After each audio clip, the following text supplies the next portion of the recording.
President John Mahama promotes regional stability. Ghana is leading efforts to ensure greater security and stability in the West African sub-region, especially maritime and naval security. According to President John Dramani Mahama, Ghana will put its newly acquired naval patrol vessels and vessels tracking devices at the disposal of all countries to prevent cases of piracy in the Gulf of Guinea. This was part of the outcomes of a three-nation working visit to Togo, Nigeria and Benin by the President. The visits were to enable President Mahama thank the leaders and their people for the support during the death and funeral of President John Atta Mills. The four countries used the opportunity to also affirm their commitment to deepen their political, economic and cultural relations. They have also pledged to mobilize resources to implement projects and programs that will improve the living standards of their people. In Togo, President John Dramani Mahama and the Togolese leader for Nisingbe expressed satisfaction at the steps taken so far by their ministers in charge of water under the Drinking Water Supply Project. The project, which was mooted by former President John Evans Mills, will enable Ghana supply Togo with water from the Volta River at Sogakope. President Mahama and Nisingbe encouraged their ministers to finalize the relevant documents to selected financial institutions as soon as possible for implementation. In the field of energy, President Mahama proposed to his Togolese counterparts the joint construction of a hydroelectric dam on the river Oti to enhance the volume of energy available to the two countries. President Mahama also gave an assurance that he will superintend over a successful, fair and free presidential elections in December 2012, indicating that he will, in memory of President John Evans Atta Mills, ensure peace and national harmony. The defense and security chiefs of the two countries are due to meet in Ghana this week to discuss maritime and naval collaboration with a view to fighting the threats of pirates in our common waters. During their discussions in Abuja, Nigeria, President Mahama and President Goodluck Ebele Jonathan discussed extensively the political situation in the sub-region, especially the conflict in Mali. The two leaders agreed to make every effort to strengthen their cooperation with other heads to resolve the conflict. While in Nigeria, President Mahama met with a team of Ghanaian professionals working and living in Abuja. He informed them of the strides Ghana is making both economically and politically, assuring them of his commitment to further grow Ghana's economy and maintain peace. In Benin, John Dramani Mahama and Benin's Thomas Yayi Boni held discussions on a wide range of issues bordering on bilateral, sub-regional and regional cooperation. President Mahama assured his host of Ghana's intention to increase its power supply to Benin upon the completion of the gas processing plant and the Bui hydroelectric dam. On his part, President Boni, who doubles as the chairman of the African Union, used the opportunity to brief President Mahama on the political developments in Africa and the progress made towards a resolution of conflicts within the continent, with emphasis on the political situation in Mali and Guinea-Bissau. President Mahama reiterated Ghana's commitment to peace and security within the continent and assured his counterparts of Ghana's commitment to continue to play a positive role within the League of Nations. President Mahama has since returned home after a successful trip. Honorable Laye Afote Agbo, he is the regional minister of the Greater Accra region. It's my guest on Majority Caucus tonight. Honorable, you're warmly welcome. Thank you, my brother. How are you doing? By grace, you are doing well, and the members of the Eyazu family are equally doing good. Let's begin from your home, Kpone-Katamanso. You happen to be the member of parliament for Kpone-Katamanso. Let's begin from your constituency. How is development in your constituency? Well, looking at development in the constituency now, as compared to the time I took over, barely 8 years ago, as a member of parliament, there has been a very big change in terms of road construction, in terms of school building, and many, many other projects. Electricity. We are trying to extend water supply to some communities, of which we've gone very far. And also being the regional minister, I have a lot of influence to push for some of the projects to be sent to the remote areas. Looking at the constituency, it is the most deprived. It has been the most deprived and also the most rural within the Tema metropolis. But I assured my people when I was in opposition as a member of parliament that they should vote for the NDC to win power. And we're going to change the constituency. And there will be a time that when they are asked of their problems, they wouldn't have anything to talk about.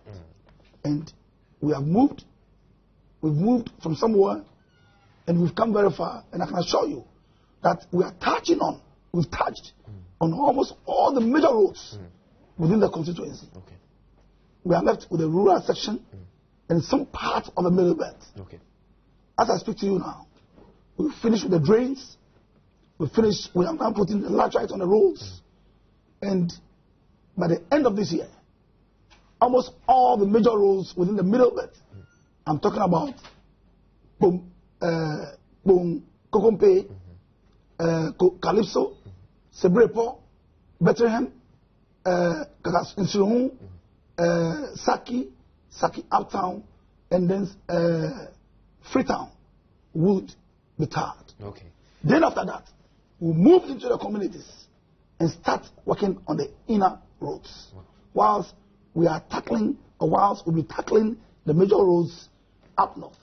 I'm talking about the northern belt and some parts of the middle belt of the constituency. That sounds like a well mapped out, a well programmed, a well focused plan that you intend to implement.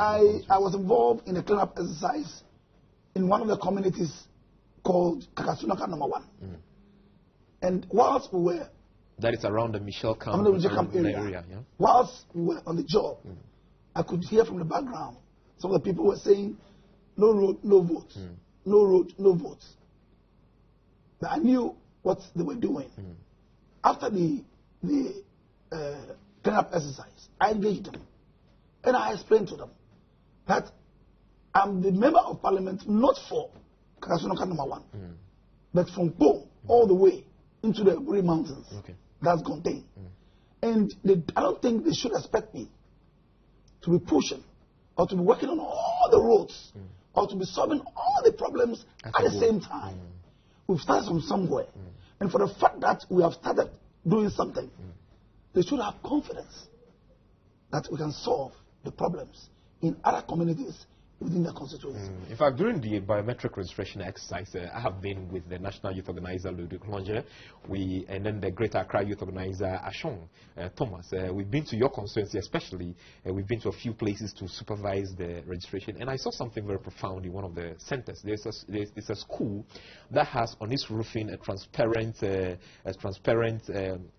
surface. Yeah, that allows the natural sunlight to seep into the classroom, provide more illumination for the children whilst they're, and I was really impressed by that project. And let me say congratulations on the good work that is being done in the constituency so far. Thank you very much. And then let's talk about the Greater Accra region as a whole. What are some of the significant things that have happened over the past 3 years that you want to talk about?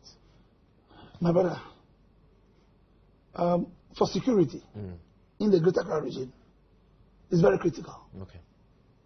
And it is all about cooperation. The police are there, the military is there. I have 5 BN in the region. I have the whole of Bema camp in Accra. I have almost all the units, most of the units in Accra, including Michelle camp. That is right in my constituency that I can use to maintain peace and security within the region. It is just a matter of having cooperation with the commanding officers or the commanders in charge of these areas. I'm talking about the Tamam Regional Commander, the Accra Regional Commander, the 1 BN Commander, the 5 BN Commander, and the BNI and the National Security. Giving respect to each other, giving recognition to one another, and with this cooperation, I don't think we have a problem. Let me give you just a scenario. Okay. Just last Sunday, after I've attended 5 churches, I was about to attend another program in town when I had a call from a friend that there had been a car stealing syndicate, and whoever car was stolen had a tracker. Okay. And from the modern system that exists, they were able to know where the car was parked, and it wasn't far from me. Okay. So quickly, I had to team up with the police commander at Sakumono to go and look for wherever the car was parked. Till we got to know where exactly it was. I had to withdraw so the police will move in and then do their work. That is how it has been. Okay. And I'm ever ready.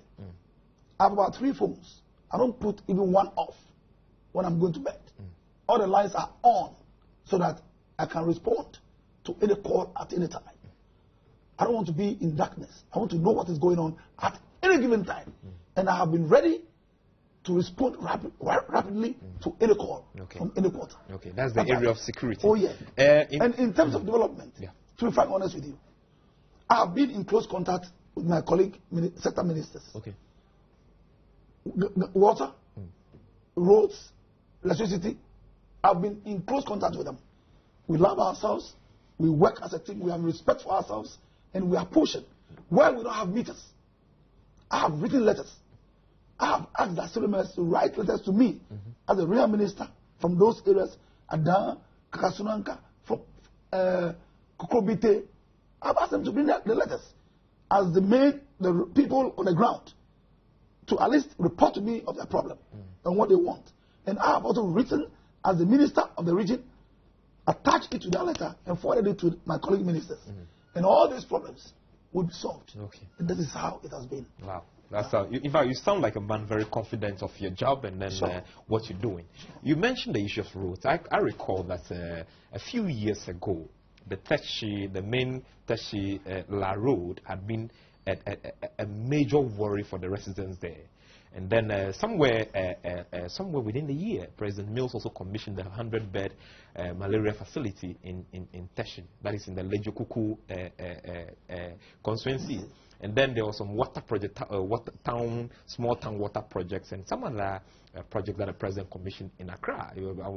I can even recall the Millennium School and all that. How do you feel as a region? Do you know what? Looking at the work that we have done since we took over this country, people are not aware if they don't live within the areas where we've done or we've done projects for the people. That is why it is important for ministers at least to move out, to go to the ground, to go and visit these project sites. Those that are ready for commissioning should be commissioned. And when they appear on the screens, Ghanaians everywhere will know what the government has done. And very soon, I'll be moving out. Wow. Because if I look at, when I hear people complain about water, if there is no hope, then it is a problem. But for the fact that we have brought new machine, pumping machine, and fixed at the pump plant, and we've laid new major pipelines along the major roads from Pong through Afia, through the Mobile to join the Dodua Adenta Road.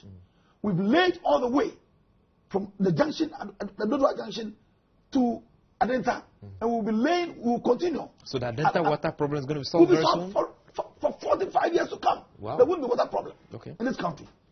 And we've dug big water filtering points. And when I move out as a real minister to inspect these projects, I'll move with the cameras so that it will be shown on the screens. For the whole world to see. For the whole world to see. Because we live in a global world. The moment it comes on the telly, or it appears on the screens, it will go on the net, and wherever you live in the world, people will see what we have done. Wow. What we have done. Ajim Kotoku is a success story. In fact, I have a brother who works around the area, and he came home to tell me, Felix, there's something happening in Ajim Kotoku. There's a new police post, there's a new fire station, and then the fire station was given one of the fire tenders that was brought into the country, and then the road has been done. There is a major recycling facility there. How did Ajim Kotoku happen? My brother, to be frank and honest with you, we've done all these things out of our selflessness. Okay. To be frank and honest with you. I have been invited several times to programs. Sometimes my name will not even be put on a letter. The invitation comes to me as the regional minister for Greater Accra. Like the way I invited you tonight for the the program. But when I attend those programs, or when I make a move if I have to give out money, I don't take money from the RCC to give to whoever, whatever program I attend. I give my own money. Okay. To support the program as your commitment to the development of the area. Recently, I was invited to this Muslim women program at Kolegono. I gave them my own cash. Okay. 20 million. Okay. To support them. Support them. And I told them that I should have taken money from the RCC account. But I have decided to give my own cash. As your personal commitment. My own cash. So that at least whatever money that will be taken from the state funds should be used as an extra development. Okay. You see? And recently I was also invited to another program at Accra Academy. Business Teachers Association. Okay. I told them, I gave them my own check of 20 million. That's 2,000 Ghana. 2,000, yeah. There was a serious flood in my constituency. I'm telling you a scenario. Yeah. Why we were able to push these projects all over the country as ministers and as government. There was a serious flood in my constituency. The TMA had to move in. They had to go through the normal procedure. You know, the new procurement law. Yeah. Yeah. The people were suffering. The rains were coming. I had no option. You couldn't have waited for the law. Being a very passionate person, being an emotional person, I had to move in because I deal with the people at a close range. Okay. I have been a member of parliament, and it is me that they know. They don't know any other person. I ended up paying 450 million, almost $500 million, from my own account. To support, to solve that problem? To save them. To save them. To save them. And I have many of my time in government. Okay. Who are also doing the same thing elsewhere. Yes. So what do you expect? Wow. Development projects. Wow. Yes. That's really... There's no district in this country that we haven't solved any of their problems. We've touched on almost every district within the country within 4 years. Greater Accra now, according to figures that we are receiving from the population and housing census, is now probably the most populous region in Ghana today. That is true. Yes. Under your leadership, how are you dealing with the challenges that comes with this status? Chief, do you know what? I've been the minister of the region since March. And I operate. Before I was made a minister for the region, I was operating beyond the boundaries of my constituency. Okay. And as I speak to you now, I don't operate only in my area or in the areas where I have votes. I go beyond my boundaries. Okay. Just last Sunday, there was a Muslim program in Ashaman. I was from the church. And I had a call. I drove straight to the place and I gave them 20 million. That's 2,000 Ghana cedis from my own account. I'm not a member of parliament for that area. Nobody votes for me in Ashaman. But you felt committed to support what you were doing. I was invited to Teshi for a church program. Teshi Prez Church, Aboma, as a guest of honor. I'm not a member of parliament for Teshi. I give them 30 million. To support what they are doing. To support what they are doing. And I will do it everywhere. I will continue to do it, and I will do it till the end of this year, or till we go to the polls. So what do you expect? And I want to assure you that if Accra determines which political party wins the election, NDC will be vetoed. Honorable,